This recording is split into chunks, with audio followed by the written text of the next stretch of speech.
Há dias que parece que a justiça não existe.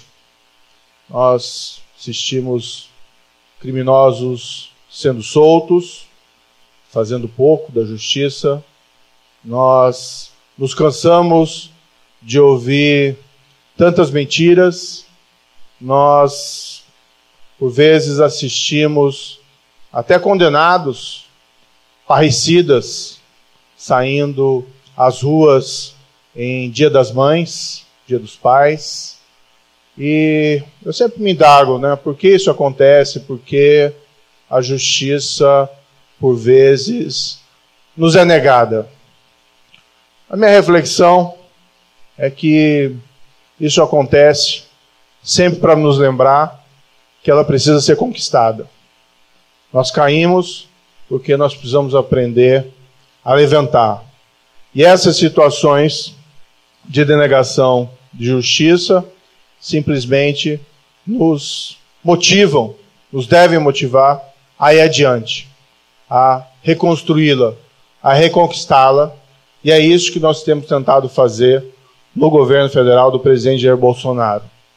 Nós temos trabalhado firmes na área da segurança pública e na área da justiça para nós melhorarmos o nosso sistema de justiça. Recentemente foi aprovado, amplamente divulgado na Câmara dos Deputados, o projeto anticrime, muitas medidas relevantes que vão melhorar o cenário da justiça e da segurança pública. Já falei publicamente, respeitosamente, que a Câmara poderia ter ido além. Claro que isso faz parte do jogo democrático. Cabe a nós buscar convencer os parlamentares do acerto de todas as medidas, mas várias medidas ali propostas são extremamente relevantes. Para ficar em duas delas, algo simples, mas quando acontece, gera aquele desprezo pela justiça, aquele desprezo pela lei, aquela sensação de abandono, aquela sensação de terra de ninguém, a proibição para saídas temporárias de condenados por crimes hediondos, com resultado morte. Se não vamos precisar mais ver parricidas, por exemplo, saindo do cumprimento de sua pena de prisão em feriados como o Dia dos Pais ou Dia das Mães. Simples, mas importante, né? Por uma questão de justiça, por uma questão de apreço à lei. Outra medida essencialmente importante,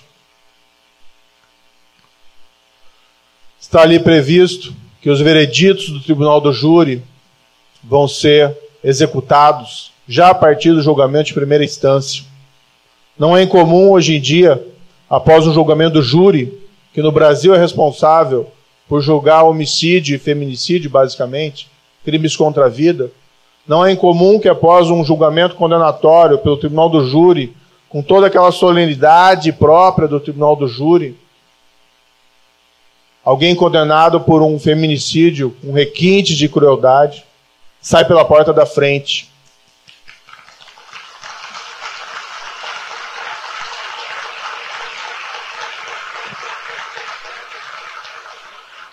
Se duvidar, capaz ainda de encontrar os jurados na saída, de dividir um transporte público com a testemunha daqueles crimes.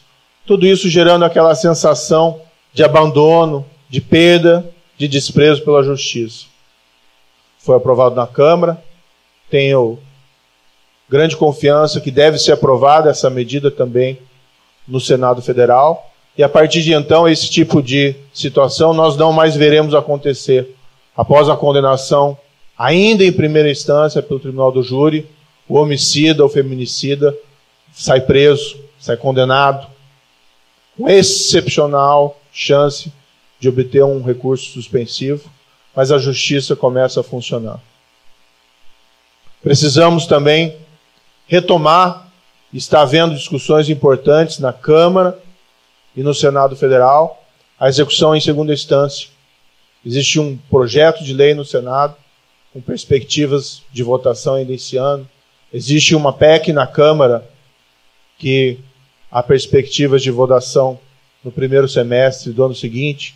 O Supremo Tribunal Federal proferiu uma decisão recente, eliminando a possibilidade de execução em segunda instância. Nós respeitamos o Supremo Tribunal Federal, sabemos que é uma instituição fundamental para a proteção dos direitos e para a democracia, mas nós respeitosamente divergimos. E o próprio Supremo Tribunal Federal sinalizou que o Congresso poderia alterar essa regra por uma questão de justiça, também por uma questão de segurança pública. Nós pensamos muitas vezes de corrupção, e é relevante, nós temos processos efetivos, de fato, contra a corrupção, mas isso vale em relação à criminalidade em geral.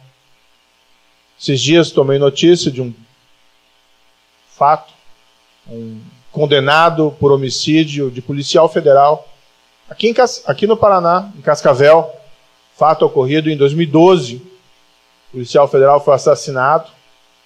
7 anos depois, após julgamento de segunda instância, depois de longos 7 anos, e 7 anos, para quem perdeu um ente querido, é muito tempo, o pai do policial viu a justiça ser realizada e o assassino foi preso após condenação em segunda instância. E ele foi ouvido, foi procurado pela imprensa e declarou naquela oportunidade a justiça sendo feita. Foram longos 7 anos, mas finalmente estou vendo a justiça sendo feita. Um mês depois, o assassino foi colocado em liberdade pela revisão do precedente do Supremo Tribunal Federal. Enfim, a responsabilidade do governo federal, especificamente do Ministério da Justiça e Segurança Pública, é compromisso assumido com o presidente Jair Bolsonaro, nós sermos firmes com o crime organizado, com a criminalidade violenta e com a corrupção. Temos trabalhado intensamente para isso, desde o início do ano. Temos visto excelentes resultados com redução dos principais indicadores criminais, mérito compartilhado com as forças de segurança pública dos estados, que estão na linha de frente de combate à criminalidade, mas um mérito que eu ouso dizer também do governo federal, que os crimes têm caído em todo o país, de maneira significativa. Nós tivemos até setembro menos 22% de assassinatos em comparação com o mesmo período do ano anterior. Significa 8.663 pessoas a menos que não foram assassinados em relação ao ano passado. Outros indicadores criminais também têm caído. Roubo à instituição financeira caiu 40% em relação ao mesmo período do ano passado. É certo que os números remanescentes ainda nos entristecem, são muito altos, apenas nos motivam a seguir adiante, mas nós estamos trabalhando, assim como as forças de segurança locais e estaduais. Mas é importante que nós tenhamos instrumentos legais aptos a levar criminosos à justiça. Seja por uma questão de entregar a justiça às vítimas, aos parentes das vítimas, aos filhos das vítimas, aos filhos dos filhos das vítimas, mas também por uma questão de segurança pública. É um criminoso solto, é um criminoso que pode praticar novos crimes. Um criminoso solto incentiva o desprezo à lei, pode motivar outras pessoas a praticarem crimes. A Câmara deu um passo importante, aprovando, ainda que parcialmente, o projeto anticrime. Nós vamos trabalhar para aprová-lo o quanto antes, igualmente no Senado, respeitosamente, evidentemente, conversando com os parlamentares, buscando convencê-los, e vejo com muito bons olhos essas iniciativas de retomar a execução em segunda instância. Tudo isso para dizer que, embora a justiça, por vezes, pareça estar distante, pareça não existir, nós sempre podemos retomá-la e reconquistá-la. E estamos avançando, apesar de pontuais reveses. E nada melhor do que falar sobre isso exatamente no Dia da Justiça. Confiem na justiça e segurança pública. Há muita gente boa no governo federal, nas forças de segurança locais, trabalhando para que nós tenhamos mais justiça e segurança pública. Muito obrigado.